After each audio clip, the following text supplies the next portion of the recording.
오늘 이 새벽에 하나님께서 저희에게 주시는 말씀은 누가복음 10장 1절부터 16절까지의 말씀입니다.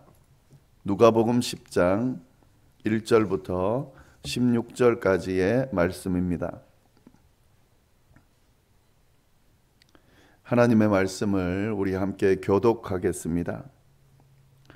그 후에 주께서 따로 70인을 세우사 친히 가시려는 각 동네와 각 지역으로 둘씩 앞서 보내시며 이르시되 추수할 것은 많되 일꾼은 적으니 그러므로 추수하는 주인에게 정하여 추수할 일꾼들을 보내주소서 하라.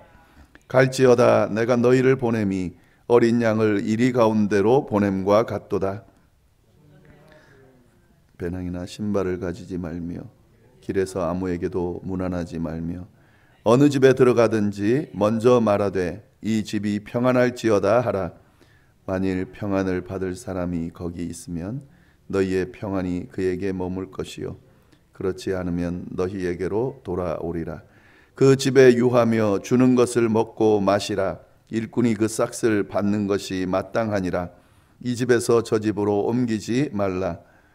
어느 동네에 들어가든지 너희를 영접하거든 너희 앞에 차려놓은 것을 먹고 거기 있는 병자들을 고치고 또 말하기를 하나님의 나라가 너희에게 가까이 왔다 하라. 들어가든지 너희를 영접하지 아니하거든 그 거리로 나와서 말하되 너희 동네에서 우리 발에 묻은 먼지도 너희에게 떨어 버리노라. 그러나 하나님의 나라가 가까이 온 줄을 알라 하라. 내가 너희에게 말하노니 그날의 소돔이 그 동네보다 견디기 쉬우리라. 화 있을진저 고라시나 화 있을진저 벳세다야 너희에게 행한 모든 권능을 두로와 시돈에서 행하였더라면 그들이 벌써 베옷을 입고 제에 앉아 회개하였으리라. 심판 때에 두로와 시돈이 너희보다 견디기 쉬우니라. 가버나움아 내가 하늘에까지 높아지겠느냐 음부에까지 낮아지리라. 너희 말을 듣는 자는 곧 내 말을 듣는 것이요 너희를 저버리는 자는 곧 나를 저버리는 것이요 나를 저버리는 자는 나 보내신 이를 저버리는 것이라 하시니라. 아멘.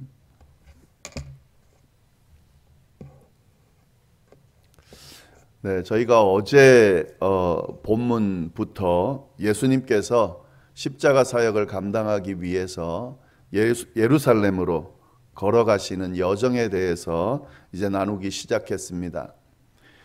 이 예루살렘을 향해서 걸어가는 여정이 누가복음에는 19장까지 나옵니다. 거의 10장에 걸쳐서 나오는데요.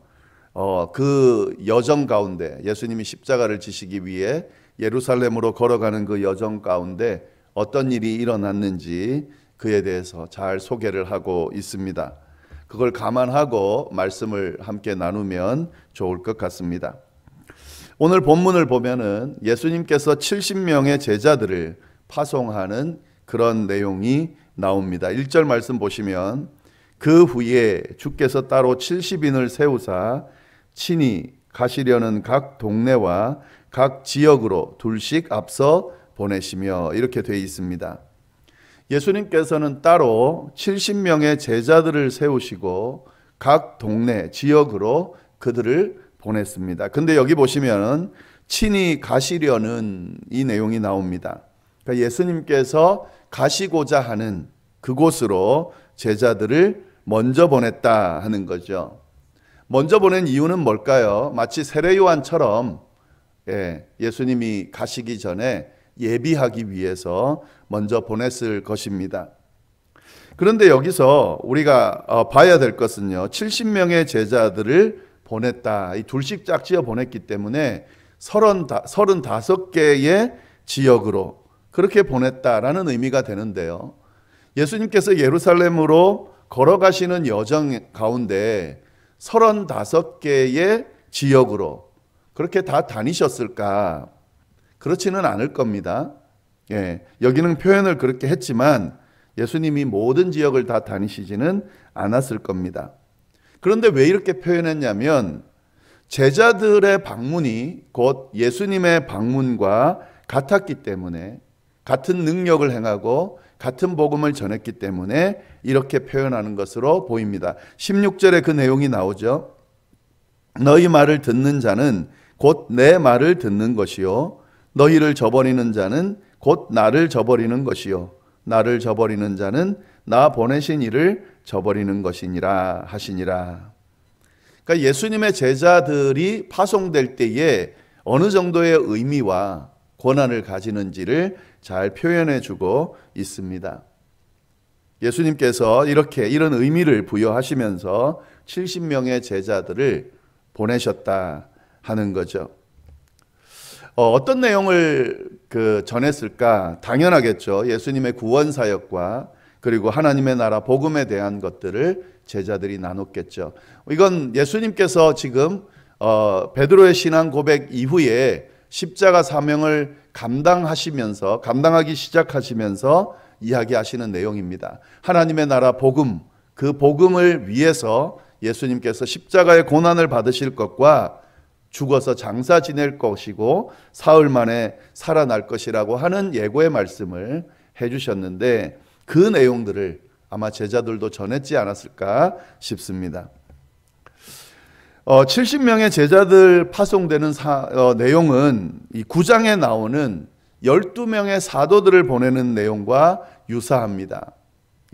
예수님께서 이미 12명의 제자들, 사도들이라고 칭하는 12명의 제자들을 보내셨거든요. 그래서 그들이 귀신 쫓아내는 권세를 행했고 또 병자들도 고치고 하나님의 나라의 복음을 전하는 그 일을 이미 감당했는데 이번에는 70명의 제자들을 파송했습니다.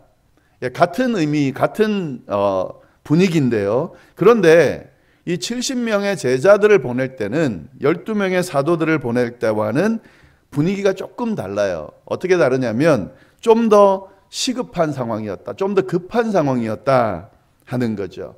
왜냐하면 이 12명의 사도들을 보낼 때는 예수님께서 십자가의 사명을 감당할 거라는 걸 밝히지를 않으셨어요.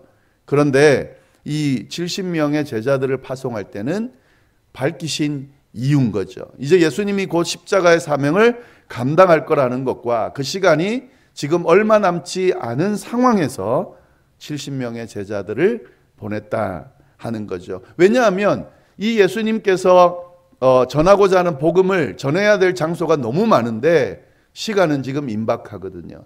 그렇기 때문에 12명이 아닌 70명의 제자들을 한 번 더 보내게 되는 그런 의미가 있는 거죠. 이 12명을 보내고 또 70명을 보내고 하는 것은 어떤 의미가 있냐면 12명, 70명의 제자들만 이런 예수님의 그 복음, 사명을 전할 권한을 받았다 이런 의미가 아니죠. 이건 그냥 하나의 샘플입니다. 예수님이 12명을 또 70명을 보내신 것처럼 예수님의 수많은 제자들을 보내신다라고 하는 의미가 이 안에 담겨 있습니다. 그걸 좀 잘 보시면 좋을 것 같습니다. 파송하는 장면 또 어떤 내용들을 전해야 되는지에 대해서 쭉 이야기를 하시는데 2절 말씀 보시면은 1절에 둘씩 보냈다 이렇게 나오죠. 12명 사도 보낼 때도 둘씩 보냈습니다. 이것은 율법에 나오는 그대로 하는 거예요.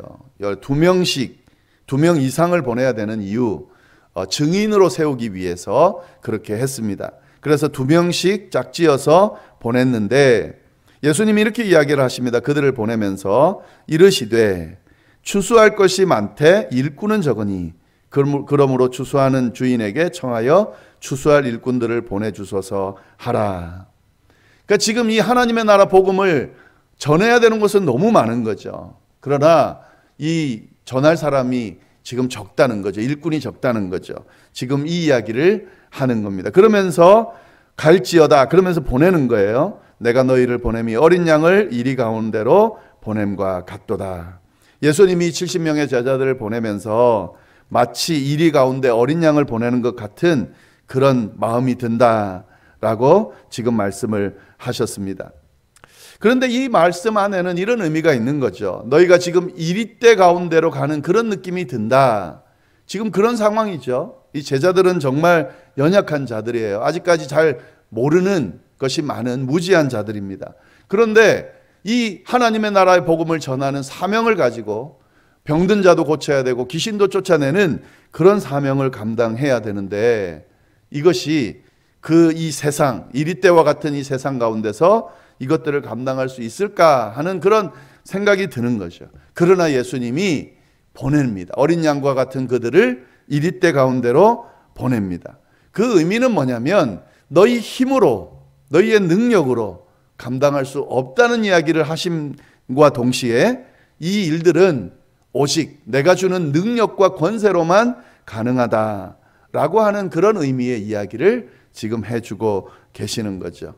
이 제자들이 나가서 이 사명을 감당할 때에 예수님께서 주신 능력과 권세, 그 권세를 믿고 감당하면 감당할 수 있다라는 의미도 이 안에 담겨져 있는 겁니다. 하나님의 사명, 하나님께서 주신 사명은 이런 의미가 있습니다. 하나님께서 우리에게 사명을 맡기실 때에 교회 일이든지 아니면 전도하고 선교하는 사명이든지 아니면 어떤 교회를 섬기고 또 기독교인들을 섬기고 하나님의 나라를 전파하는 사명을 주실 때에 사실 그 사명을 감당할 능력이 있는 사람이 누가 있겠습니까? 없죠. 그러나 주님은 사명을 맡기시거든요. 그런 연약하고 부족한 사람들에게 이 사명을 맡기시거든요. 왜냐하면 이 사명은 그들의 능력으로, 사람의 능력으로 감당하는 것이 아니기 때문에 그렇습니다. 이 사명은 하나님께서 주시는 능력과 힘으로, 하나님의 인도하심 따라서 믿음으로 감당할 때 감당할 수 있기 때문에, 또 이렇게 믿음으로 감당하면 능히 감당할 수 있기 때문에 맡기신다 하는 거죠. 그 내용을 오늘 말씀을 통해서 우리가 발견할 수 있습니다. 4절부터 또 쭉 보시면은요, 이 사역을 할 때 어떻게 해야 될지 또 알려주세요. 전대나 배낭이나 신발을 가지지 말며 길에서 아무에게도 문안하지 말며 어느 집에 들어가든지 먼저 말하되 이 집이 평안할지어다 하라. 사명을 감당할 때의 지침인데, 전대나 배낭이나 신발을 가지지 말며 길에서 아무에게도 문안하지 말아라. 이것은 마찬가지입니다. 다른 도움 받지 말라는 거죠. 예수님께서 주시는 능력과 권세, 믿음이면 충분하다라는 이야기를 지금 하고 있는 거고요. 그리고 가서 사역할 때에 해야 될 사역의 아주 중요한 부분이 뭐냐면 평안할지어다, 평안을 빌라라고 하는 말씀을 하십니다.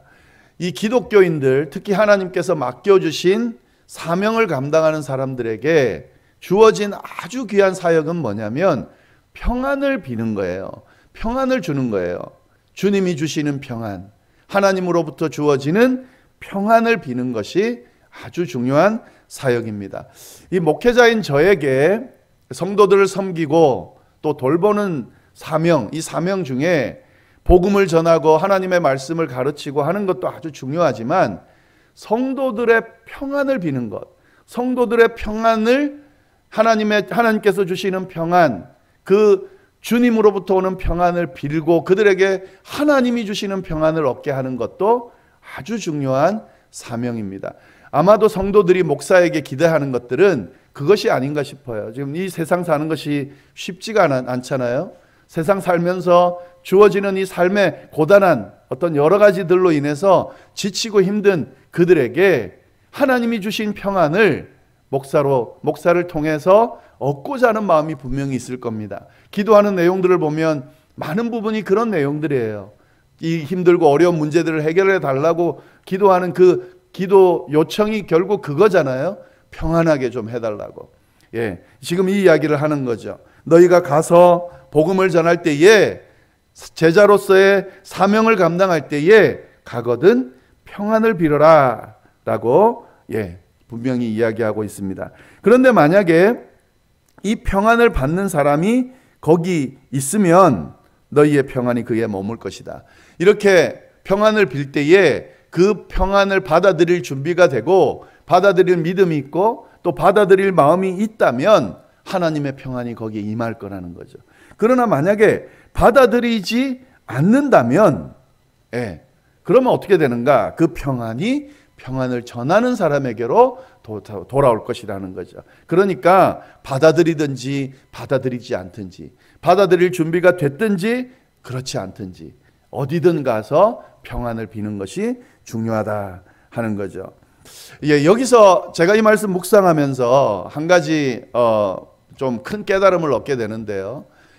그 목회 사역하면서 아니면 뭐 전도하면서 또 믿지 않는 사람들에게 찾아가서 복음을 전하면서 모든 사람들이 다 받아들이고 모든 사람들이 다 그걸 수용하고 믿는 건 아니잖아요.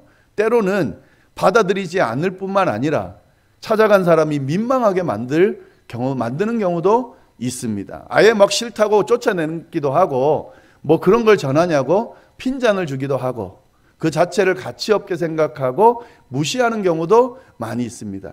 그러면 그런 상황에서는 사람이기 때문에요, 기분이 나쁠 수 있어요. 뭐 이렇게 반응하는데 내가 왜 이런 걸 전해줘. 또 그게 심할 때는 뭐 그렇게 하진 않지만 저주를 하고 싶은 마음도 생기기도 합니다. 그런데 그런 상황에서 이 말씀을 좀 잘 기억하시면 좋겠어요. 어떤 상황에서도 그들이 받아들이든지 받아들이지 않든지, 또 어떤 경우 나를 무시하고 핀잔을 주고 핍박하는 경우에도 어떻게 하라는 거예요? 평안을 빌라는 거죠. 왜냐하면 그들이 받아들이면 그들에게 남을 거지만 혹 받아들이지 않는다고 해도 그 평안이 나에게로 다 돌아올 것이기 때문에 그렇다는 거죠. 하나님의 평안이 내게 다시 돌아오고 내게 머문다고 하는 건 엄청난 축복이죠. 예, 그렇기 때문에 그들이 어떤 태도를 보이든지 우리는 그리스도인으로서 사명을 받은 자로서 담대히 전하는 거죠. 그리고 그들이 받아들이지 않는다고 하면 그 평안이 내게 돌아올 것이라고 믿고, 예, 뭐 저주하거나 불평하거나 내가 다시는 안 온다고 하거나 그러지 말고 이 평안을 비는 사역을 계속할 수 있어야 된다 하는 거죠. 그 말씀 좀 보시면 좋겠고요. 예, 그리고 여기 7절 말씀 보시면은 그 집에 유하며 주는 것을 먹고 마시라. 일꾼이 그 싹을 받는 것이 마땅하니라. 예, 이렇게 사명을 감당할 때에 하나님께서 예비해 놓은 사람들이 그것들을 또 이렇게 먹고 또 그 감당할 수 있도록 하신다 하는 건 너무 하는 이야기를 하고 있습니다. 이건 뭐 당연하다, 예, 이렇게 이야기를 좀 하면서요. 그런데 만약에 영접하지 않을 때 어떡하는가 하는 내용, 그것도 자세히 설명이 되어 있습니다. 10절부터 보시면은요, 어느 동네에 들어가든지 너희를 영접하지 아니하거든 그 거리로 나와서 말하되 너희 동네에서 우리 발에 묻은 먼지도 너희에게서 떨어버리노라. 그러니 하나님의 나라가 가까이 온 줄을 알라 하는 거죠. 받아들이지 않을 때에 그들에 대해서 평가하거나 그들에 대해서 뭔가를 하려고 하지 말고 다른 곳으로 옮기라는 거죠. 이 노력 저 노력을 했는데도 불구하고 받아들이지 않을 경우에는 그 자리를 그냥 두고 발에 먼지를 털어버리고 다른 곳으로 옮기라는 거죠. 그리고 선포할 것만 선포하라고 이야기하는 거죠. 하나님의 나라가 가까이 온 줄을 알라. 듣든지 안 듣든지 선포할 것을 선포하고 다른 곳으로 옮기는 그런 또 사명에 대한 지침도 알려주고 있습니다. 예, 그러면서 예수님께서 이야기를 하십니다. 받아들이지 않는 그들에 대해서 결국에는 심판받을 수밖에 없다는 사실을 쭉 이야기를 하세요. 12절부터 보시면은 내가 너희에게 말하노니 그날의 소돔이 그 동네보다 견디기 쉬우리라. 화 있을진저 고라시나 화 있을진저 벳세다야. 너희에게 행한 모든 권능을 두로와 시돈에서 행하였더라면 그들이 벌써 베옷을 입고 재에 앉아서 회개하였으리라. 심판 때에 두로와 시돈이 너희보다 견디기 쉬우리라. 복음을 받아들이지 않는 경우, 끝까지 복음을 받아들이지 않을 경우에 심판받을 수 없다는 이야기를 하시면서, 예, 복음 전하는 자들의 마음이 어떠해야 되는지, 예, 알려주고 계십니다. 근데 여기서 우리가 좀 봐야 될 것은요, 두로와 시돈의 경우는 이방 도시잖아요. 그런데 복음을 받아들이지 않는 경우에는 이렇게 이방 도시 두로와 시돈보다 훨씬 더 큰 심판을 받을 수밖에 없다. 복음을 받아들이지 않는 경우에 어떤 일이 일어나는지를 자, 이렇게 이야기를 하고 있습니다. 네, 오늘 내용 잘 보시면서 하나님께 주신 말씀을 잘 정리하면 좋겠는데, 특히 이 70명의 제자들을 파송할 때에 그들의 능력이 아니라 예수 그리스도의 능력과 권위를 가지고 파송받았다 하는 거죠. 이걸 통해서 우리가 복음 전할 때도 우리의 힘이 아니라 하나님의 능력과 권세를 가지고 전하는 것이다 라고 하는 사실 잘 좀 기억해 두면 좋겠고요. 복음 전할 때에 그들의 평안을 빌고 하나님의 나라를 선포하는 것 아주 중요하다.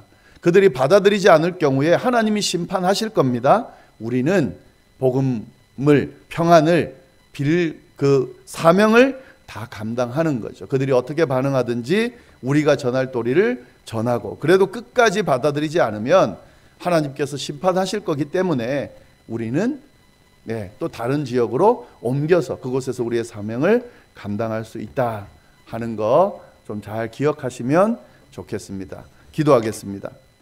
하나님 아버지, 감사합니다. 오늘 또 귀한 말씀으로 우리를 깨닫게 해주셔서 감사를 드립니다. 하나님께서 주시는 은혜, 또 이렇게 우리에게 맡겨진 사명 잘 감당하는 우리의 삶이 되도록 인도하여 주옵소서. 오늘 하루도 주님의 은혜 가운데 잘 지내다가 내일 거룩한 주일 또 예배 주님 잘 드릴 수 있도록 주여 인도하여 주옵소서. 함께하여 주시기를 간절히 바라고 살아계신 예수님의 이름으로 기도드립니다. 아멘.